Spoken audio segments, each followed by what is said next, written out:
Da-da-da-da-da-da. Welcome back, Augmented Ones. Jestorm here again with DJ Brad. And in this week's episode, we're pretty much just going to hit all the Pokemon Go news as we've been out of the loop, so I'm sure a few people have been as well. Some of the seasonal depression maybe, seasonal changes, but the season of legends at that. So, a few points of topic we're going to be discussing will be Season of Legends. Is it just a catchy name to dress up current events and get people out and about raiding? What have they done in previous years in comparison? What should actually be happening during these seasonal changes, the equinoxes? Should things be happening more than just spawn diversity? Should Niantic have a seasonal exclusive AR mode akin to, say, Pokemon typings? Hear all of our crazy thoughts in a little bit when we go over that. Maybe it'll drive these Snapchatters a little snappy. And stay tuned for our deep dive with all of the news. I almost tried to rhyme with Blue's Clues there, sorry. And maybe it'll be the first you hear of it, or one of the last things you hear of it, because everyone else has either covered it. So stay tuned. Augmented Naturally starts now. We just gotta pogo with it. Okay, so yourself a treat. So right now it is the Season of Legends. Last year they had pretty much the same thing going on, except the Pokémon Company had it going on. Right. Where was it? 5 years ago. Maybe it was a while back. I forget. Dude, but basically, they had like every mythical Pokemon, every legendary Pokemon available for like meeting up at a GameStop or whatever place you get your promo Pokemon from. Yeah. And they were releasing like one or two legendary or mythical Pokemon. Yeah, I think it was Sun and Moon time. Yes, yeah, it was a while ago. But yeah, so Pokemon Company did it first. Now Niantic is kind of doing it. Yeah. Because they got all the legendaries back out right now. Or they started with them. Because it started with the Kanto event. Right.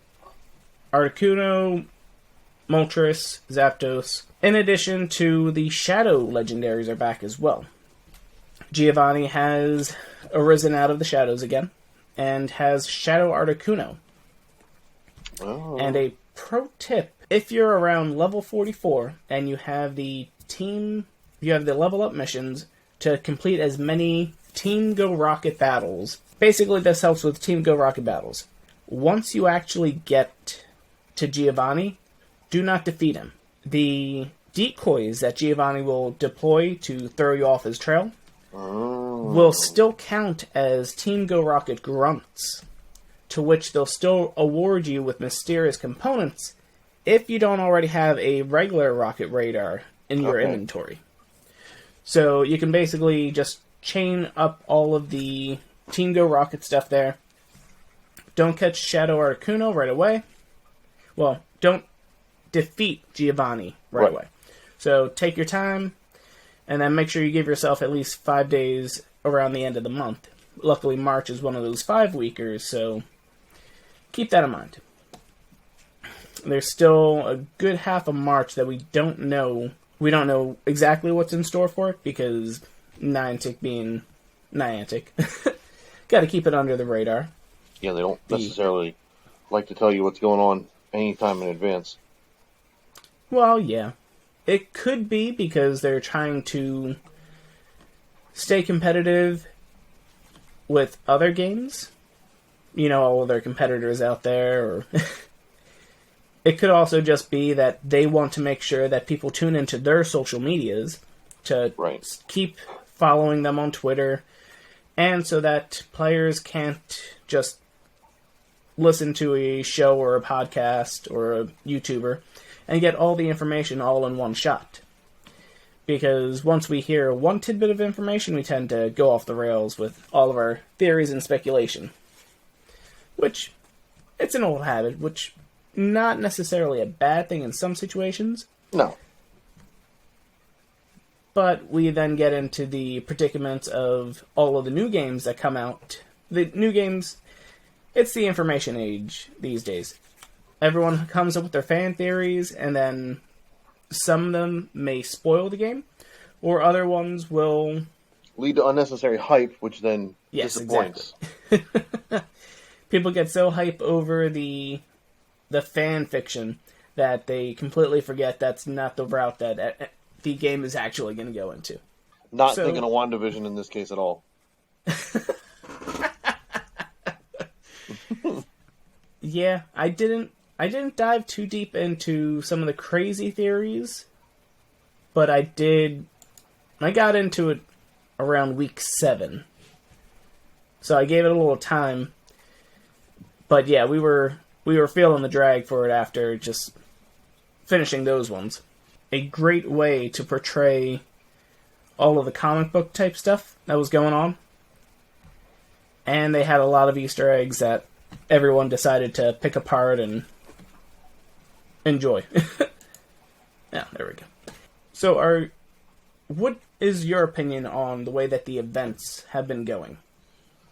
Oh, I'm so burnt out on them, man. They're so fast and like they just never stop. Okay. It's hard to stay engaged. I completely skipped the Kanto event. Like I didn't even want to do it.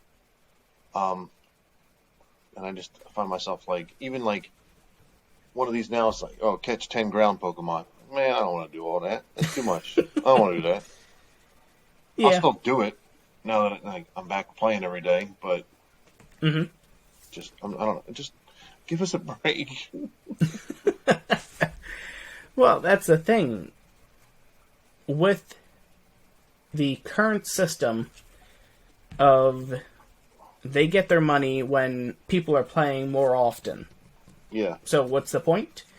You got to make people play more often. The problem is with all of these exclusive things coming out every week, with their increased spawns and such a high diversity of Pokemon in the area, plus with Nest being unreliable, there is not much of a reason to... If you don't have that FOMO, then you have no reason to play. Which is the danger of relying on FOMO, because once those people are fearless, they're done. They're going to play for their friends, they're going to play for something that happens around them, or if they see a cool art installation, they may think, oh, there's probably a Pokestop there. What game did I play that involved that? Oh yeah, Pokemon. It just becomes... I think it's a wise saying... no, I don't remember the exact wording of it. But basically, the more you talk, the less they listen. Yeah. So, you can get more across with fewer, stronger words than you can actually get with these huge volumes of information and knowledge and Pokemon events, and to which everything gets bemuddled and taken under. But in a way, it's their way of catching up with the staggered release of shiny Pokemon. Mm-hmm. Because in the Pokemon games, all of these Pokemon already have their shiny chances in there. Granted, the shiny chances in the Pokemon games are 1 out of 9,000 at least. Yeah. In Pokemon Go, most people will say it's 1 out of like about 3 to 500. I think that's the way it's somewhere in there. It's like 450 something. Yeah. That's what 452 maybe. It's not. Yeah. It's not nearly as ridiculous, but we don't also get any kind of chance to modify that number, except for like Community Day or times when Niantic chooses to boost shiny rates. Mm-hmm. So, well, it's the modification in addition to there's not a way to increase the spawns of these Pokemon outside of an event. Right. Weather could have a higher factor on it, or it could be Nest. But these Nests are so unreliable, and their sizes and spawn diversity are so varied that it's difficult to want to make the trip out there. Mm-hmm. you'll get the people that are already out there, and this is a word to the wise to all the augmented ones out there. But if you visit a nest and it is lackluster, look to add a Pokestop, add a point of interest to that nest. The more points of interest, the higher the diversity of the nest. Right. Spawn the more diversity. spawn points, the more opportunity to hit those nest Pokemon. Exactly. Yeah. I did the same thing with a nest near me. Added 2 Pokestops. One of them became a gym, and the spawns tripled out of it. Because you get that correlation. It allows people to do lore loops, meaning they'll actually be able to spend more time in that park. And it is another Pokestop for people to look at from afar. Right. And see any spawns that are nearby. So yeah, like we've been saying before, nests need to be improved. They need more points that can be increased by the players themselves. Maybe it's after you... I feel as though nests should be where people can group up with. So nests should become a enclosed... Not an enclosed area, but a segmented part. The borders get built up, probably a range around Pokestops and stuff. But it gets built up. Players jump and join in. Okay. The more players, with probably a maximum of like 3 or 5, something like that. That way, people with bot accounts or whole raid groups don't show up. At least outside of the social distance time. Right. You get increased spawns, increased bonuses, maybe special events that happen during there. Something. Because there's not a way to incentivize the shinies if people are trying to go for them. But yeah, with this time of the year, this is how it kind of always goes, because the first half of the year has so many big little events going on. Some of the biggest holidays are the beginning of the year. Okay. Because you get that seasonal depression, so people want to do those little events. They're trying to take advantage of the people that are doing New Year's resolutions, or it's just winter and people get bored, and North America tends to push everyone around, so so they're going to follow their lead. During the summer, there's only a few events that happen there, because they want people to take their vacations and go all over the place. Yeah. So there's only a few holidays there.